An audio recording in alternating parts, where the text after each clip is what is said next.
Hi friends, welcome to Voice for Public Sector YouTube channel.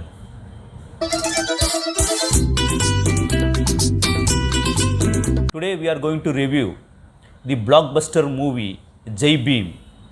We have with us comrade Kavita Gajendran, who is a social activist and also a district committee member of CPIM Central Chennai. You know that Jai Bhim was released in 200 countries in 5 languages on OTT. It is one of the popular movie in India today, which is being viewed by crores and crores of people, and the message is very clear. The oppressed people, when they seek for justice before the before the state power, they are not in a position to get it as they deserve it. So they approach many political parties, and one political party that take up the cause regularly and for many years in the past and in the present also is that Communist Party of India Marxist. And we are happy to have comrade Kavita Gajendran. Welcome, comrade Kavita Gajendran. Thank you so much. You know that Tamil movie is transforming now from masala movies to real character based movies. Now the entire cinema, the Tamil cinema is moving from one phase to next phase. And when we say that it is moving from one phase to next phase, when they are moving towards the realities, what is happening in the society, when they are trying to future those type of films, it remembers me of the Soviet literatures before revolution, before Soviet Union the liberation took place in Soviet Union in 1917. The writers, the artists, the academicians, everybody moved towards from the fantasy world to the reality world. The well-informed Tamil people, they are also now seeking the people, the directors, to produce such type of films so that they can also see what is happening around us. This is a sea change that is happening in the Tamil movie today. How do you feel about it? Comrade, I think before even movies became a major media propaganda, I think even in the very early days of filmmaking, just after 10 years of cinema industry beginning from its very early stages, Comrade Lenin identified cinema as the important propaganda tool. He said we have to own the tool. I think that is what, from what you said, how cinema, how people started to come to reality from fantasy. I think it is in that sense. In Tamil film industry or even in Indian film industry, it used to be mostly fantasical. It used to be mostly, completely far away from reality. It will be always about a love story or some hero. It is also about the gender imbalance. It is always about one male person who is the protagonist or the hero who will be like saving people. It's all completely unrealistic. But from today's cinema, Indian cinema as well as Tamil cinema is seeing through a changeover. We can see that at least in the last 10-15 years completely. That happened when directors started to talk about or started to capture the oppressed people's lives in the mainstream cinema. So it has various class and caste changeover as well. So when there used to be an upper class or an upper caste, majority of people belonging to that particular category, when they were in the cinema, it was all about showing non-reality or always putting people in a very upscale and very ambitioning, or like you'll have to always aspire to become something that you cannot actually achieve in reality at all, like what Rajinikanth has been for so many years or what Vijay has been doing for so many years. But nowadays it's seeing a changeover. I think the reason for that is because the reality is also changing. It is not that cinema is only influencing people, it is also the people who influences the cinema. So as the people become more and more politicized, or as they see they're being more oppressed, they see that as they feel more oppressed by at least in the last 10 years it has been very difficult, and we all know that, we see that in our daily lives. So that is eventually starting to reflect in the art medium also. So that is how I see. You say that before 1917 it was different, but after that it started to influence the people also. It is because the change is happening on both the sides, and mostly on the people's side, where they are trying to seek justice for what they want and seek justice for for the oppression that they feel. So when this is happening, one of the representative from the oppressed becomes the creator. So when he or she becomes a creator, they started to develop stories that totally, you know, puts perspective differently. So we have so many examples for that. One such a simple example is that the movie Madras. So until then we were all seeing the Madras people, the North Madras people, as like, you know, really nasty, or their language is always you know, ridiculed, or it is always put in a very comical or you know, looking down at grade. But when Madras put it as a story of a working class people, the perspective changed. So I think that is also one thing. And likewise, when directors like Vetrimaran or directors like Gnanavel, who has taken this amazing movie as Jai Bhim, when they started to realize, and when they started to take up a actual political stand and started to put it across in the big screens, the repercussions is huge. So I think it is not just the movie that is changing, it is the people from whom these directors are finding inspiration, and they are trying to reflect that on the big screens. So they are bringing those reality actually into the big screens, and now that wave is like huge. So this is overshadowing all the non-reality fantastical you know, creations that even superstars like Surya are now you know, made to be a part of such scripts which actually speaks about the people who are oppressed. Apart from the superheroes, Surya or Vijay or other things, in this story, the story revolves around the protagonist, a Dalit character, who challenges the oppressors and say that you cannot break me. That is the importance, that's the essence of the story. You cannot break me, because she was lured by the police, by the judiciary, by everybody, but she stood. So this is one of the important things that I see in this movie. What do you say about this? Yes, so just after watching the film, or even during watching the film, the character Sengeni, which actually depicts the real life personality, again Parvati. Yeah, so Parvati. So while watching the movie, it expresses how one who is oppressed at the end. I mean, we see caste oppression, we see class oppression and everything, but then being a woman, it is oppression at many folds. You know, even within the caste, when it is women, it is oppression at many folds. So when that character stands strong, when she stands strong, when she stood ground and she says, no, I cannot take any money, but I will only be, you know, wanting justice, and I can go at any possible lengths to seek justice for my husband or for my partner, that character. So it was very inspirational. And but then I see, you might see, you were saying that you know, that character standing its ground is very inspirational, how strong she is. Yes, she is, but then we'll have to understand one thing. I think this is where a political movement or a Marxist political movement plays a role, I guess. So women, most of these women, tribal women, are generally very strong. We have seen that. We have seen innumerous you know, examples of how they were fought for their lands, and how many women have led movements. Even today, the Indian environmental or climate change you know, movement is basically led by the women actually. So generally tribal women are very, very strong. But here in this movie, we see a particular community which is being exploited, which has no help at any chance, and which is totally exploited by the state power. So at this place, when Sengeni, the character, or Parvati in reality, stands the ground, it was the movement that actually helped. It was the movement like Marxist, you know, party like Marxist Communist Party, which has to get involved to, you know, be the support system. You'll have to have some kind of a support system to stay the ground. So even though she was standing ground, it was a system, it was a red flag union which actually stood behind her. So we'll have to acknowledge that. Without that, it would not be possible.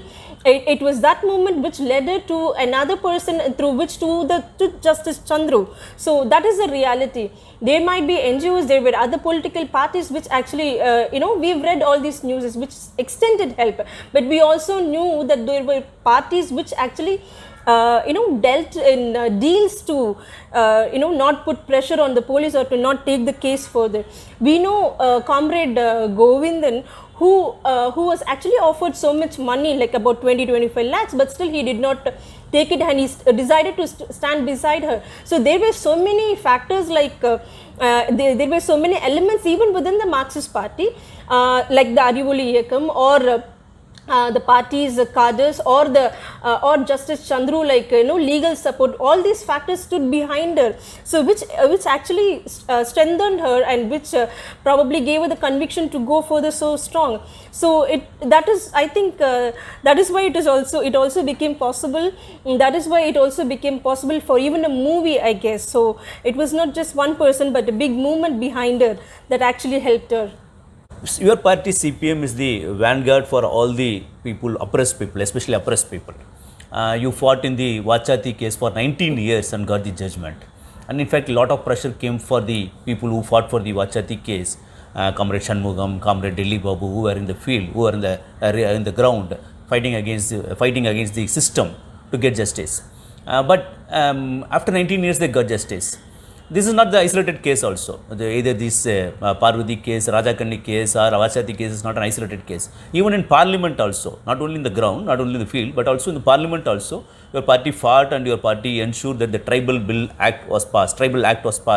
That gave some solace to the tribal people also. But even in this case also, Rajakandi case also, initially there were an all-party meeting. Demanding justice. The people who were in the opposition at that time, the DMK, the PMK, and many other parties who were in the opposition at that time, because at the time ADMK was in power, they were together fighting against this case. But one point of time, it was only CPM which took up the case and got the justice. So how do you feel about these things? Are you not dejected that you are fighting alone, and some people joining you in the beginning and they are deserting you? Are you not dejected? And people are also not voting for you. Are you not dejected on this?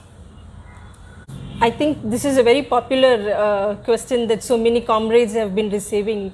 Just after the release of this movie, this character who played Raja Kannan, Manigandan, so there was a small clip where Manigandan was speaking in a video, and he was saying that while he read the script and while he played the character, he was so mesmerized and he was so in awe of one thing, which is that what kind of conviction does these communists have? They have no support system, but the willingness of the actual real Govindan, Comrade Govindan, to not stay, to not get married for about 13 years until the case was over, and to spend his own whole life and time for this particular case and for this particular, justice. And so he was saying, actor Manigandan was saying, I am not able to understand how people or the comrades in the left parties or the Marxist communist parties, what kind of conviction they have and how they were able to stand ground after seeing so many extreme scenarios. I mean, you were citing so many examples like Vachati, we can remember when many, we do on ground fight, we do parliamentary fight, we do legal fight. So in all such ways, there were help that comes, and then there are help that fades away because they could not stand for a long time. So in that actor's language, he says, what kind of ideology that should be, which should have strengthened these minds. So I think that is what it is. So when a person who is completely non-political can understand that and put it in a very nice verse, I think that is what it is. So ideologically, we can understand where we stand and what our life and time contribution is for. So that is why you see so many full-timers working all the time. So even just after the success of Jai Bhim film, we saw another success where another tribal community has got huge pattas, which has been a long struggle. Comrade Shanmugam has worked on that. So and also in the movie we can say it is just for 2 hours 44 minutes, but then in reality the case was for about 10 years more than that. So this is a long fight, and of course no other party can stand for that long period, because they'll be jumping to various other parties. They'll not have time to stand over there.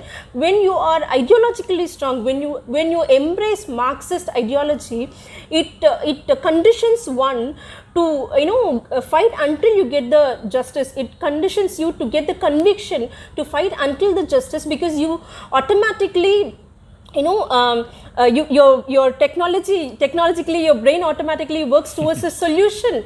How far it can go, what is the state state's duty, and how can you legally fight it, and how can one oppressed section or any oppressed section cannot have the justice when there is a big capitalist system that lives very large and huge. So we fight for it, and this fight and this injustice gives the huge what do I say, huge boost to go for and fight forever.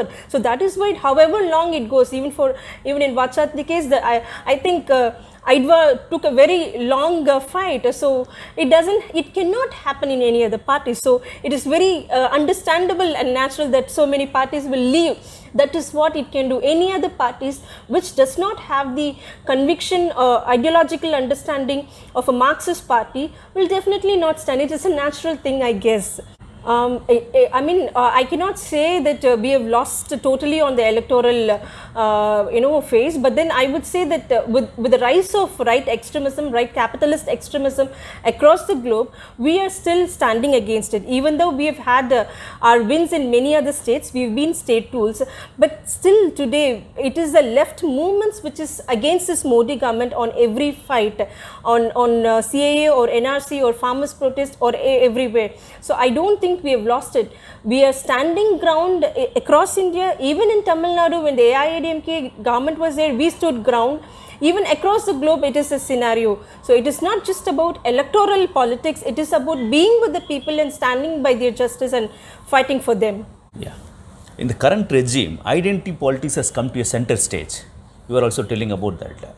And now in this film also, a lot of controversies are there based on the identity politics only. One political group claiming that the calendar depicts their party, and the another person, a journalist, going to the press and telling that this particular name refers to an auditor name. And these are the reasons. These type of people are today emerging and coming out and telling a lot of reasons to counter this film. So how do you see all this, the identity politics and other things? Yes, so when this neoliberal policies actually took hold of our lives, or the state power or everywhere, what it actually nurtured was individual identity. It started to glamorize it. So it is more than being unionizing stuff, more than coming together and working together. It started to encourage individual identity. I think it is in that sense, this is again. But then where a political party is trying to politicize it and trying to identify particular calendar or particular character, I think it is again for their own personal gain. This same political party has not questioned about so many other movies that has done very bad, to not able to digest the actual magnanimity this movie has got, or how it has reached so many people. What this movie talks mainly was about the police atrocity and the state oppression and the police atrocity, this police brutality that India has seen across, Tamil Nadu has seen across, even the global countries have seen across. We see the autonomous that police department has, and how brutal that can be. And in reality, we saw recently one case where a Dalit person has died a couple of days back in northern parts of India, and the picture actually shows he has hanged himself in a tap line, which is completely impossible. It was a police brutality. It was a police murder, custody murder. So that is what this movie is talking about, custody murder, and how extremely dangerous that power can be. So all these talks are to divert this actual objective of the movie. I think that is what all these political parties are trying to gain from, I guess. And also this movie has got a large audience, irrespective of languages across India and globe. So trying to steal the light is what I think these parties are doing. So in Tamil industry right now, as you asked in the very beginning, it is amazing that such directors are coming up, and it is amazing that a superstar like Surya has come up to talk about oppressed people and take it to a larger section. So, and also it is very important that the struggles of the CPIM party, Marxist Communist Party struggles, are being identified. Generally we have seen so many strikes where it will be our struggle struggle, and a part of it will be taken and it will be like appropriated by somebody else, and it will be like, you know, completely camouflaged or used in a different light. But then thanks again to Gnanavel director, who has been honest. I mean, there are so many other, you know, shortcomings in the movie where this is not or that is not identified, but still identifying, being true to the characters, real incident, and identifying our flag and our party and using our identities in the movie, in the mainstream cinema, which has gone to a huger audiences. I think something very stronger and some that cannot be erased and very much graved into the history. Thank you, comrade. Thank you for coming here. And I wish you all success in Thank your you future so much. endeavor too. Comrades and viewers, I appeal to you. I will only appeal to the viewers to be sensitive to the issues like this, so that they also should stand with the progressive forces and fight against these type of oppressions whenever we face, whenever we see, whenever we come to know about all these things. Thank you very much. Thank you for watching YouTube channel.